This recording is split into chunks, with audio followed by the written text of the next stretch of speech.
서울 한복판 최고급 호텔 그랜드 강동그룹 창립 30주년을 축하하는 파티가 절정에 달하던 밤이었습니다. 수백 개의 샹들리에가 빛을 쏟아내는 그랜드 볼룸 재개 인사, 정치인, 연예인이 샴페인 잔을 부딪히며 웃음꽃을 피우던 그 순간 볼룸 문이 열리며 한 여자가 걸어 들어왔습니다. 그랜드 강동 호텔 유니폼이었습니다. 하우스키퍼 유니폼 웃음소리가 하나씩 멎었습니다. 수백 개의 시선이 그녀에게 꽂혔습니다. 하지만 여자는 멈추지 않았습니다. 명품 드레스와 턱시도 사이를 가르며 홀 가장 깊은 곳 강태준 회장이 서 있는 바로 그 앞까지 걸어갔습니다. 그리고 품속에서 낡고 빛바랜 봉투 하나를 꺼내 들었습니다. 강태준의 얼굴에서 핏기가 사라졌습니다. 샴페인 잔이 바닥에 떨어지며 산산조각이 났습니다. 매일 그의 방을 청소하던 여자였습니다. 32년 동안 단 한 번도 눈에 담지 않았던 여자였습니다. 대체 저 봉투 안에는 무엇이 들어있는 걸까요? 그리고 저 하우스키퍼는 도대체 누구일까요? 이야기의 처음으로 돌아가 보겠습니다. 이 놀라운 반전이 궁금하시다면 지금 구독 버튼을 눌러주세요. 평범해 보이는 사람들의 숨겨진 이야기를 매일 전해드립니다. 알림 설정까지 해두시면 내일의 이야기도 가장 먼저 만나보실 수 있습니다. 이야기는 서연이 그랜드 강동 호텔에 처음 출근하던 이른 아침으로 거슬러 올라갑니다. 지하 2층 직원 전용 입구 정문의 회전문과 화려한 로비와는 전혀 다른 세계였습니다. 형광등이 깜빡이는 좁은 복도, 세제 냄새와 삶은 수건 냄새가 뒤섞인 공기. 서연은 그 복도를 걸어 들어가며 주변을 천천히 둘러봤습니다. 표정은 고요했습니다. 탈의실에서 유니폼으로 갈아입었습니다. 연한 회색 하우스키퍼 유니폼 거울 앞에 서서 옷깃을 한번 매만지고는 아무 말 없이 나왔습니다. 객실부 팀장 한소라가 신입 직원들을 모아놓고 오리엔테이션을 진행하고 있었습니다. 한소라는 서연을 위아래로 훑어보더니 이름을 부르지 않고 말했습니다. 지방 출신이죠? 이런데 처음이죠? 서연이 고개를 끄덕이자 한소라가 비죽 웃었습니다. 티나요. 이 호텔 투숙객들이 어떤 분들인지 알아요? 눈도 제대로 못 마주쳐요. 알겠어요? 서연은 조용히 고개를 끄덕였습니다. 구역 배정이 발표됐습니다. 다른 신입들은 일반 객실층을 받았습니다. 서연에게 배정된 구역은 35층이었습니다. 프레지덴셜 스위트룸이 있는 층. 한소라가 서연에게만 따로 말했습니다. 35층은 보통 신입한테 안 줘요. 근데 딱 맞는 사람이 있어서요.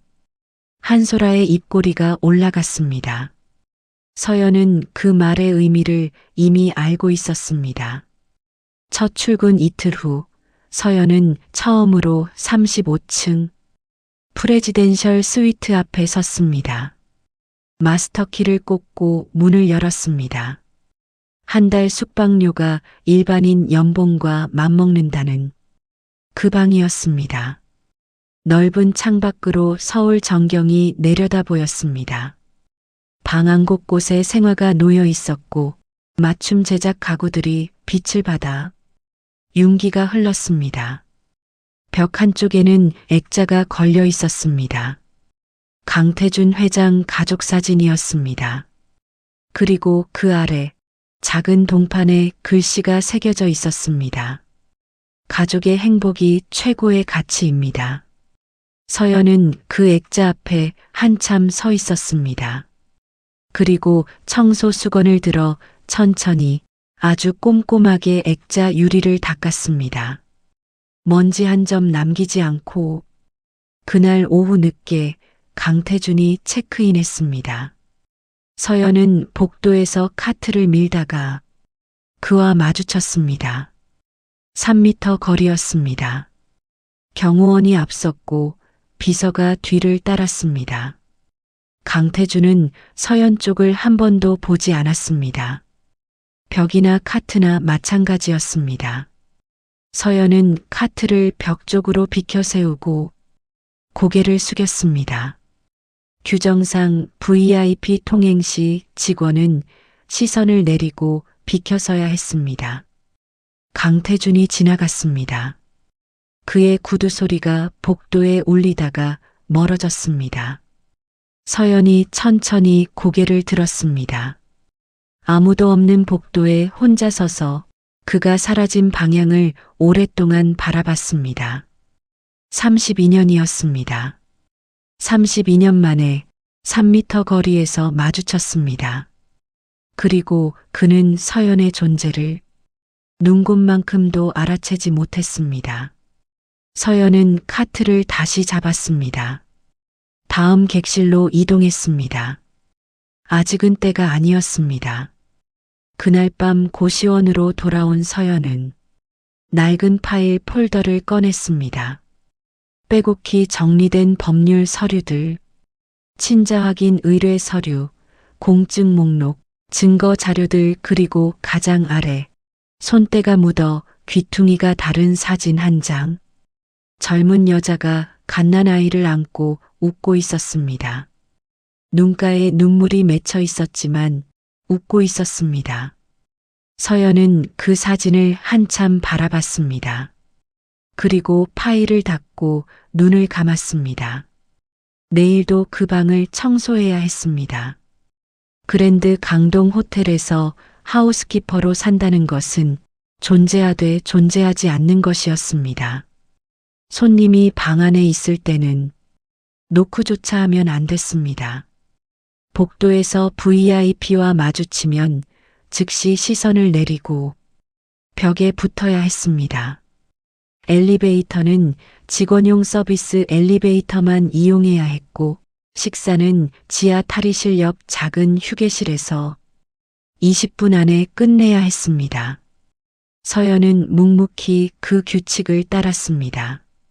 그런데 서연이 견뎌야 했던 것은 규칙이 아니었습니다. 한소라는 매일 아침 서연에게만 따로 청소 점검을 요구했습니다. 다른 직원들의 구역은 주 2회 점검인데 서연의 구역은 매일이었습니다. 그것도 단순한 점검이 아니었습니다. 침대 시트 주름 하나, 욕실 거울 한 귀퉁이, 미니바 물병 방향까지 트집을 잡았습니다.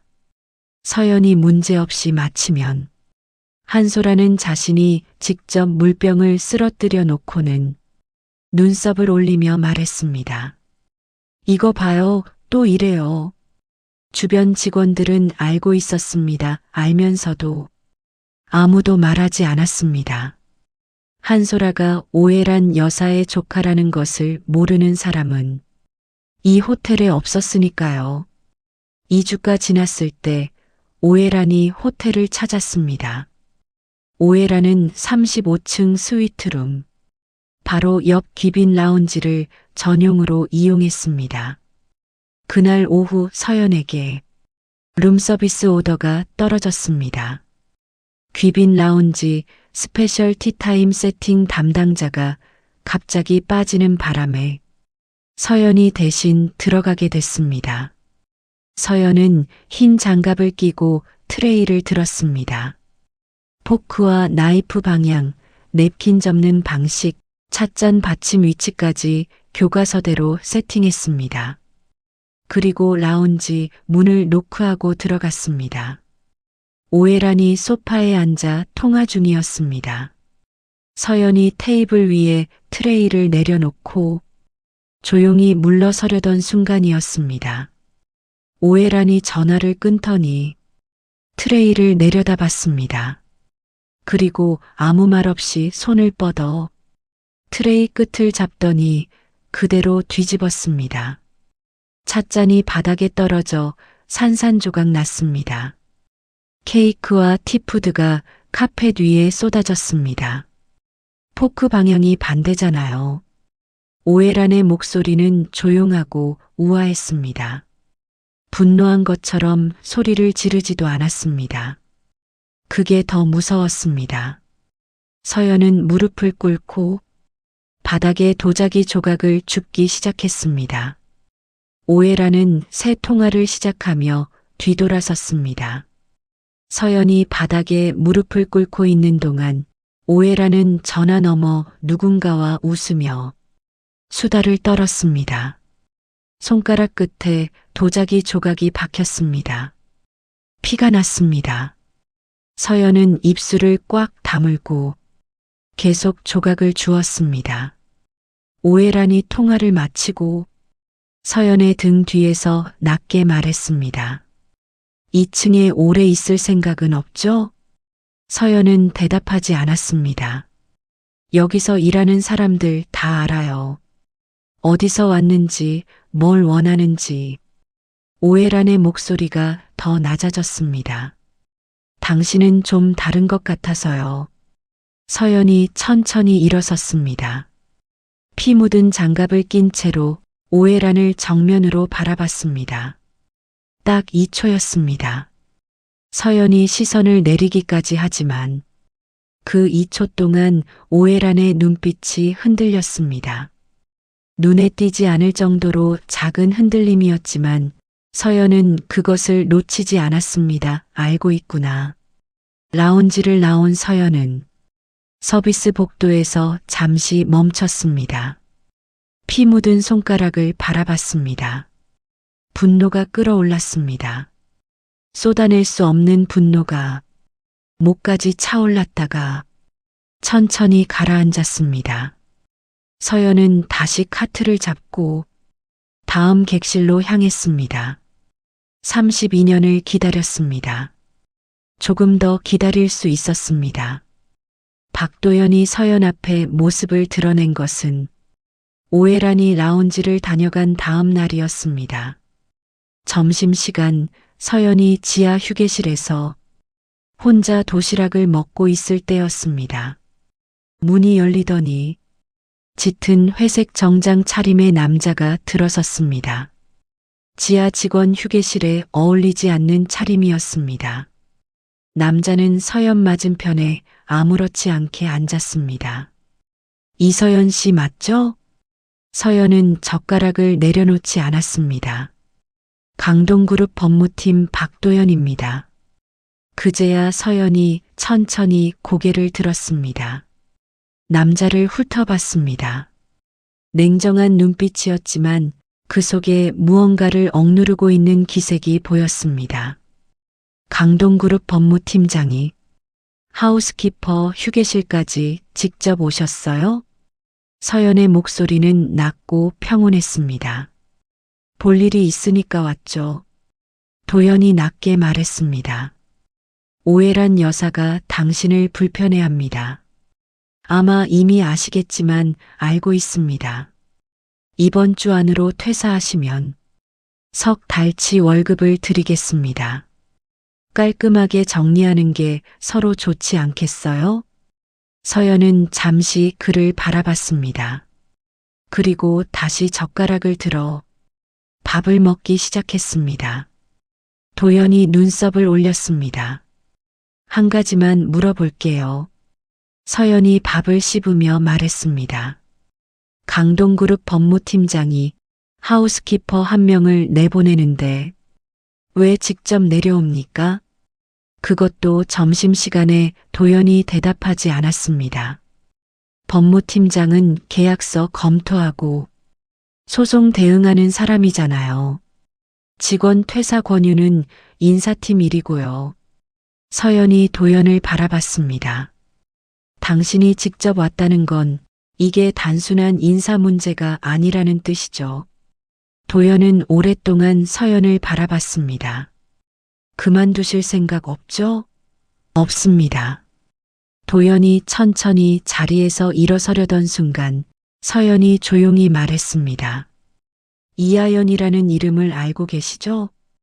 도연이 굳었습니다. 완전히 서연이 도시락 뚜껑을 닫으며 말을 이었습니다.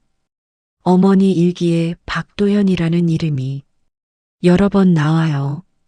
대학 시절 제일 믿었던 친구라고. 서연이 가방에서 작은 봉투를 꺼내다가 다시 집어넣었습니다. 어머니가 돌아가시기 전에 당신한테 부탁을 남겼다는 것도 알고 있어요. 도연은 자리에 다시 앉았습니다. 한참 동안 테이블을 바라보다가 천천히 입을 열었습니다. 제가 이 호텔에 법무자문으로 들어온 게 2년 됐어요. 당신이 이 호텔에 지원서를 넣을 거라는 걸 알고 있었기 때문이에요.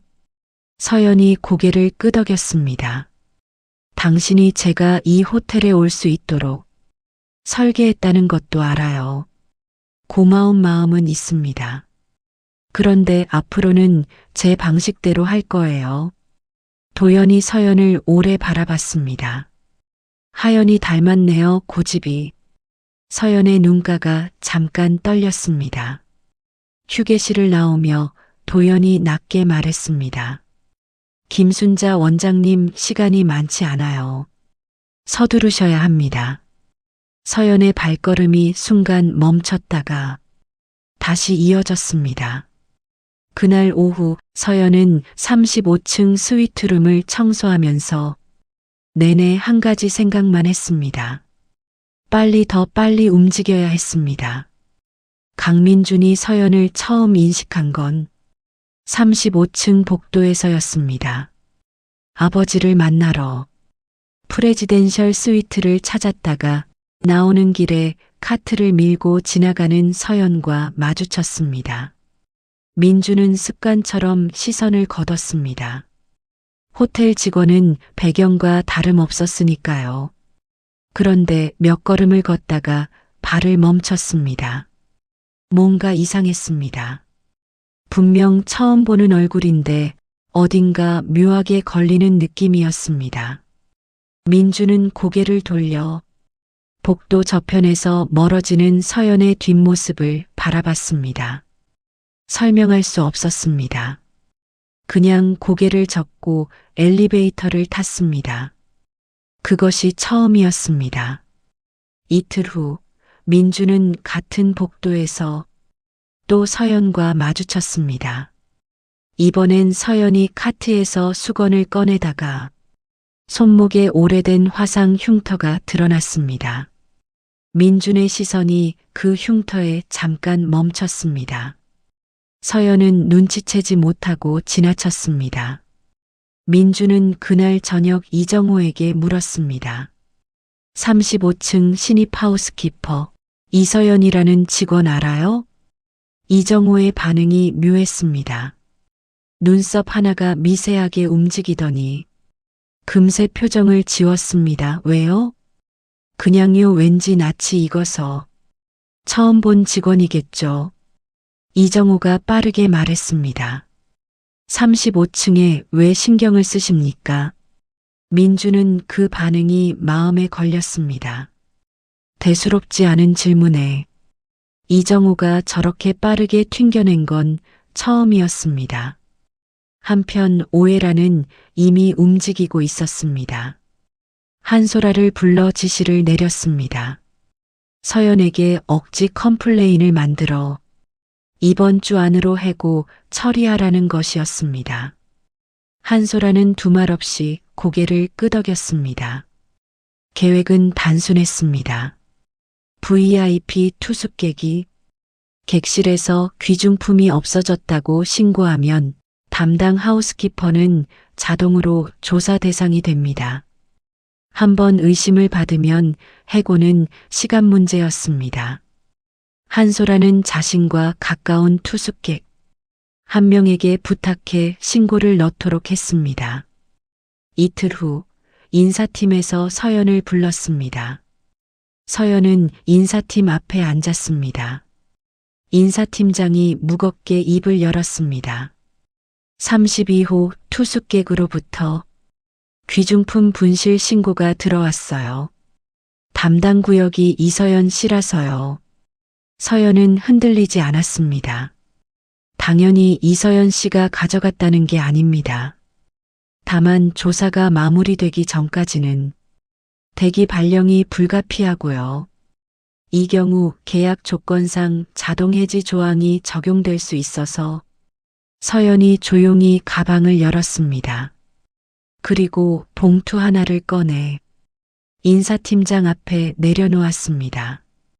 인사팀장이 봉투를 열었습니다.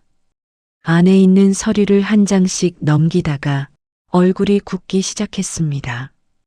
CCTV 원본 파일 캡처본, 시각과 위치가 기록된 서연의 전 동선 로그, 그리고 32호 투숙객이 분실 신고를 하기 이틀 전에 한소라와 나눈 문자 내용이 담긴 출력물이었습니다. 마지막 장에는 법무법인 레터헤드가 찍혀 있었습니다. 인사팀장이 말을 잃었습니다. 서연이 말했습니다. 저는 해고될 생각이 없습니다. 그리고 이 자료는 사본이에요.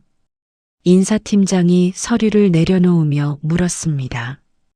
당신 대체 누구예요? 서연은 대답하지 않았습니다. 자리에서 일어나 봉투를 도로 집어들었습니다. 조사는 계속하셔도 됩니다.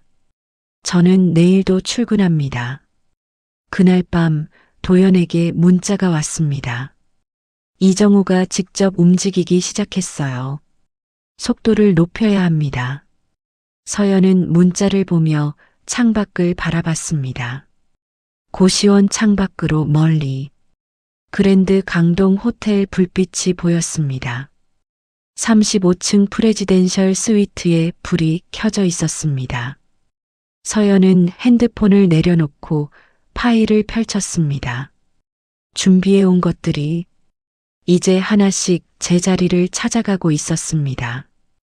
원장 김순자의 병세가 갑자기 나빠졌다는 연락이 새벽에 왔습니다. 서연은 유니폼도 미처 갈아입지 못한 채 택시를 잡아탔습니다. 경기도 외곽의 작은 병원에 도착했을 때 원장님은 산소호흡기를 달고 있었습니다. 서연이 손을 잡자 원장님이 눈을 떴습니다. 왔구나. 네, 왔어요. 원장님이 힘겹게 침대 옆 서랍을 가리켰습니다. 서연이 서랍을 열자 낡은 비닐봉투가 나왔습니다. 안에는 빛바랜 천 조각 하나가 들어 있었습니다. 한때는 흰색이었을 것입니다. 지금은 누렇게 변색됐고 그 위에 검붉게 굳은 글씨가 남아 있었습니다. 혈서였습니다. 서연의 손이 떨리기 시작했습니다. 원장님이 나지막이 말했습니다. 32년 전 새벽이었어. 고아원 앞에 검은 비닐봉투가 놓여 있었는데 처음엔 쓰레기인 줄 알았지. 그런데 봉투 안에서 소리가 나는 거야. 서연은 아무 말도 할 수 없었습니다. 내가 울고 있었어. 담요도 없이 그냥 봉투 안에 갓난아기가. 원장님의 목소리가 떨렸습니다. 봉투 안쪽에 이게 붙어 있었어. 손가락을 깨물어서 쓴 거야. 내 엄마가. 서연은 혈서를 내려다봤습니다. 이 아이의 아버지는 강태준이다. 이 아이를 버리는 자 반드시 돌려받을 것이다. 이 아이의 이름은 이서연이다. 눈물이 쏟아졌습니다. 참을 수가 없었습니다. 서연은 혈서를 가슴에 꼭 안고 고개를 숙였습니다. 소리를 죽이며 울었습니다. 그 울음 속에는 32년이 담겨 있었습니다. 이유도 모른 채 버려졌다는 사실, 쓰레기 봉투 안에서 홀로 울던 갓난아기, 어머니가 손가락을 깨물며 썼을 그 밤의 처절함. 원장님이 떨리는 손으로 서연의 등을 쓰다듬었습니다.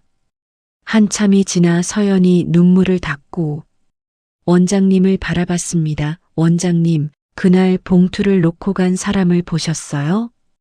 원장님이 고개를 끄덕였습니다. 봤어. 새벽 3시였는데 차에서 내려서 봉투를 내려놓고 가는 사람이 있었어. 멀어서. 얼굴은 잘 몰랐는데 나중에 신문에서 사진 봤을 때 알아봤지. 서연이 숨을 참았습니다. 강태준이었어. 법정에서 쓸 수 있는 증언이었습니다. 그리고 32년을 기다려온 진실이었습니다. 서연이 혈서를 봉투에 넣으며 물었습니다. 이거 가져가도 될까요?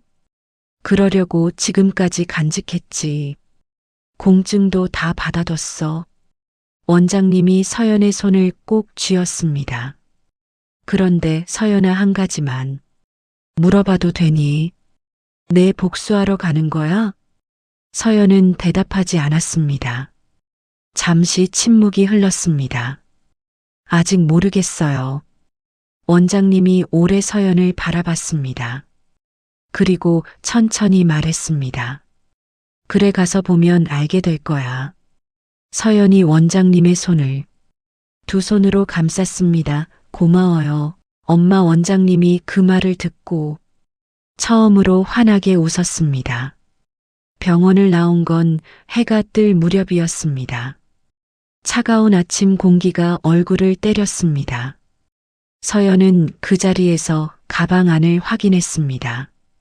혈서, 유전자 감정 의뢰 결과, 대기 서류, 법원 제출용 증거 목록, 공증 서류들 32년간 쌓아온 것들이 한 곳에 모였습니다. 오늘 출근하면 서연은 또 그 방을 청소해야 했습니다. 강태준의 방을, 침대를 정리하고 욕실을 닦고 미니바를 채우면서. 하지만 이번이 마지막이었습니다. 사흘 후 강태준의 비서실로 서류 한 통이 도착했습니다. 발신인은 법무법인 하나, 수신인은 강태준 회장 본인. 내용은 단 2줄이었습니다. 친자 확인 소송 제기 예정, 통보 법원 출석 요청. 이정호가 그 서류를 받아들고 강태준의 집무실로 들어갔습니다. 강태준이 서류를 펼쳐보는 동안 이정호의 얼굴이 하얗게 질렸습니다. 강태준이 서류를 내려놓고 이정호를 바라봤습니다. 그랜드 강동 하우스키퍼 이서연. 강태준의 목소리는 낮고 조용했습니다. 처리했다고 했잖나. 이정호가 말을 잇지 못했습니다. 32년 전에 완전히 끝냈다고 했잖아. 그건 분명히 고아원에서 자라다가 지방으로. 그게 이서연이야. 이정호가 굳었습니다. 강태준은 더 이상 말하지 않았습니다. 서류를 다시 집어들고 오랫동안 바라봤습니다. 손이 미세하게 떨리고 있었습니다. 대한민국 재계를 쥐고 흔들던 그 손이 첫 번째 심리가 열린 날 강태준은 직접 법정에 나왔습니다. 그리고 32년 만에 서연과 같은 공간에 있게 됐습니다. 서연은 강태준의 맞은편에 앉았습니다. 그랜드 강동 호텔 하우스키퍼 유니폼이 아니었습니다. 단정한 검은 재킷을 입었고 표정은 고요했고 눈빛은 흔들리지 않았습니다. 강태준이 서연을 바라봤습니다. 보는 순간 알았습니다. 눈 모양이, 입술선이 30년 전 자신이 떠나보낸 그 여자의 얼굴이 눈앞에 있었습니다. 조금도 부정할 수 없었습니다.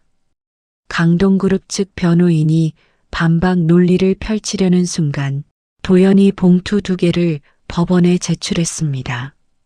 하나는 유전자 감정 결과지, 다른 하나는 공증된 혈서 원본이었습니다. 법정이 조용해졌습니다. 강태준 측 변호인이 잠시 말을 잃었습니다. 강태준 본인은 눈을 감았습니다. 그때 방청석에서 소리가 났습니다. 강민준이 자리에서 일어서 있었습니다. 오해란이 팔을 잡았지만 민준은 뿌리쳤습니다. 민준은 유전자 감정 결과지를 바라보다가 법관을 향해 말했습니다. 저도 감정을 요청할 수 있습니까? 저와 저 사람 사이에 법정이 술렁였습니다. 민준이 가리킨 것은 서연이 아니었습니다. 강태준이었습니다. 오해란의 얼굴이 순식간에 하얗게 변했습니다. 도연이 천천히 고개를 들었습니다. 민준은 오래전부터 알고 있었습니다. 아버지와 자신이 닮은 구석이 없다는 것을, 어머니의 눈빛이 때로 사랑이 아닌 죄책감처럼 느껴진다는 것을, 그리고 복도에서 처음 서연을 봤을 때 느꼈던 그 설명할 수 없는 이질감의 정체를. 5주 후 결과가 나왔습니다. 이서연과 강태준, 부녀관계 확인. 강민준과 강태준, 혈연관계 없음. 법정에 모인 사람들 사이에서 낮은 탄성이 터져 나왔습니다. 강태준은 그날 처음으로 고개를 숙였습니다. 재계의 아이콘이 수십 년간 단 한 번도 고개를 숙인 적 없다던 그 사람이 법정 바닥을 바라보며 아무 말도 하지 못했습니다. 민주는 법정 밖으로 나가며 벽에 손을 짚었습니다. 숨을 쉬는 것조차 힘겨워 보였습니다. 평생을 쌓아온 세계가 종이 한 장에 무너지는 느낌. 서연은 강태준을 바라봤습니다. 아무 말도 없이 올해 복수라고 부르기엔 너무 고요했고, 용서라고 부르기엔 아직 이른 순간이었습니다. 서연은 자리에서 일어나 법정을 나왔습니다. 복도에 혼자 서서 눈을 감았습니다. 아직 끝이 아니었습니다. 가장 중요한 것이 남아 있었습니다. 법원 결정이 난 다음 날 오해란에게서 연락이 왔습니다. 만나고 싶다고 했습니다. 서연은 잠시 생각했습니다. 그리고 답했습니다. 알겠습니다. 만남은 서울 외곽의 조용한 카페에서 이루어졌습니다. 오해란은 혼자였습니다. 서연도 혼자였습니다. 오해란은 달라 보였습니다. 호텔 라운지에서 쟁반을 뒤집던 그 우아하고 냉혹한 여자가 아니었습니다. 눈 밑에는 짙은 그늘이 져 있었고 손을 테이블 위에 모았지만 미세하게 떨렸습니다. 사과를 하러 왔습니다. 서연이 눈썹을 올렸습니다. 당신 어머니 이하연 씨에게 한 일, 그것만큼은 평생 짊어지고 살았어요. 오해란이 눈을 내리깔았습니다. 당신 어머니가 임신했다는 사실을 안 건 저였어요. 강태준보다 먼저 알았죠. 제가 직접 찾아가서 협박을 했습니다. 아이를 낳으면 두 사람 다 망가뜨리겠다고. 서연은 말이 나오지 않았습니다. 그 말이 그 사람을 더 벼랑 끝으로 몰아붙인 거예요. 오해란의 목소리가 끊어졌습니다. 하연 씨가 아이를 낳고 나서 몸이 나빠졌을 때 그 동네에서 아무도 그 사람을 도와주지 않았던 데는 이유가 있었어요. 제가 손을 쓴 거예요. 서연은 아무 말도 하지 않았습니다. 죽인 건 아닙니다. 그건 맹세할 수 있어요. 하지만 살 수 있었을 사람을 살아남지 못하게 한 건 저예요.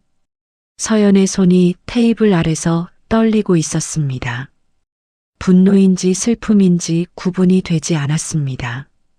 서연이 핸드백에서 무언가를 꺼냈습니다. 사진 한 장이었습니다.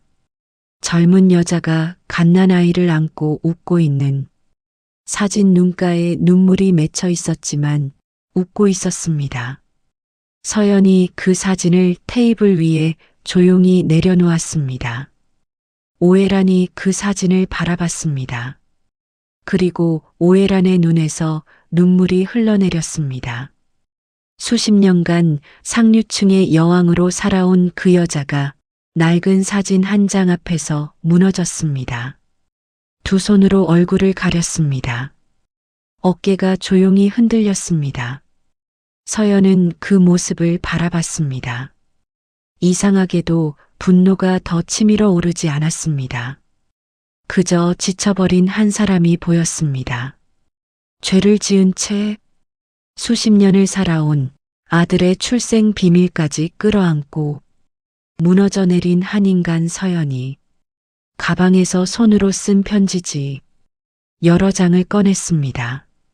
어머니가 돌아가시기 전에 남긴 편지예요.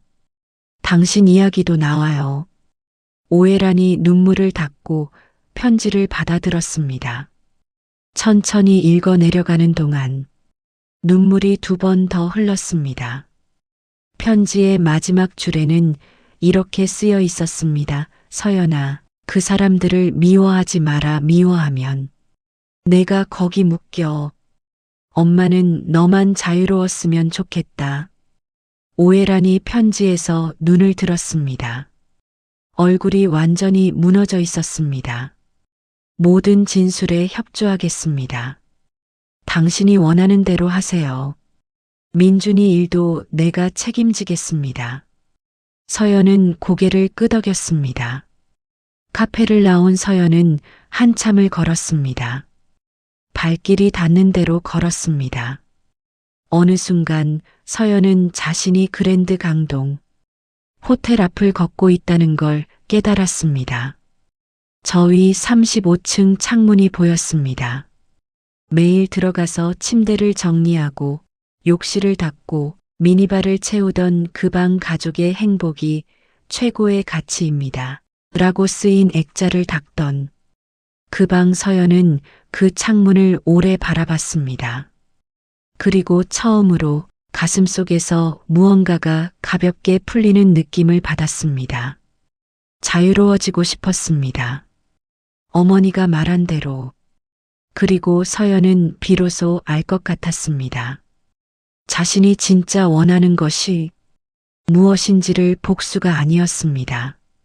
처음부터 강동그룹 창립, 30주년 파티, 드디어 그날의 이야기로 돌아올 차례였습니다. 초청장이 배달된 건 파티 사흘 전이었습니다. 발신인은 강민준이었습니다. 초청장 안에는 짧은 손편지가 있었습니다. 당신이 와야 한다고 생각합니다. 그 자리에 있어야 할 사람은 당신이니까요. 민준 서연은 그 편지를 오래 바라봤습니다. 법원 절차가 끝난 뒤 민준과 두 번 만났습니다. 처음엔 분노했고 그 다음엔 무너졌고 마지막엔 조용해진 남자. 어느 날 민준이 서연에게 말했습니다. 나는 아버지를 원망해야 하는지 어머니를 원망해야 하는지도 모르겠어요. 그냥 다 거짓이었다는 게 믿기지가 않아서. 서연은 한동안 대꾸하지 않았습니다. 그리고 조용히 말했습니다. 저도 오래 그랬어요. 그것으로 충분한 대화였습니다. 파티 당일 서연은 그랜드 강동 호텔 하우스키퍼 유니폼을 입었습니다. 새 옷을 살 돈이 없어서가 아니었습니다. 이 유니폼을 입고 그 자리에 들어가야 한다고 생각했습니다. 매일 그 방을 청소하면서 단 한 번도 그의 시야에 존재하지 않았던 여자로 32년 동안 투명 인간이었던 딸로 호텔 앞에서 도연이 기다리고 있었습니다. 들어가실 겁니까? 서연이 고개를 끄덕였습니다. 그랜드 볼룸의 문이 열렸습니다. 파티는 절정에 달해 있었습니다. 수백 개의 샹들리에 500명의 웃음소리, 샴페인 잔이 부딪히는 소리, 이 나라에서 이름 좀 난다는 사람들이 모두 모인 밤이었습니다. 서연이 걸어 들어갔습니다. 유니폼이 눈에 띄었습니다. 웃음소리가 하나씩 잦아들었습니다. 수백 개의 시선이 꽂혔습니다. 하지만 서연의 걸음은 조금도 흔들리지 않았습니다. 명품 드레스와 턱시도의 바다를 가르며 홀 가장 깊은 곳까지 걸어갔습니다. 강태준이 그곳에 있었습니다. 서연이 그의 앞에 멈췄습니다. 강태준이 서연을 바라봤습니다. 핏기가 사라졌습니다. 손에 쥔 샴페인 잔이 바닥에 떨어져 산산조각 났습니다. 매일 자신의 방을 청소하던 여자였습니다. 서연이 품에서 봉투를 꺼냈습니다. 강태준의 눈이 흔들렸습니다. 홀 전체가 숨을 죽였습니다. 서연이 봉투를 열었습니다. 혈서가 아니었습니다. 봉투 안에는 사진 한 장이 들어 있었습니다. 젊은 여자가 갓난아이를 안고 웃고 있는 사진. 눈가에 눈물이 맺혀 있었지만 웃고 있었습니다. 서연이 그 사진을 강태준에게 건넸습니다. 강태준의 손이 떨리며 사진을 받아들었습니다.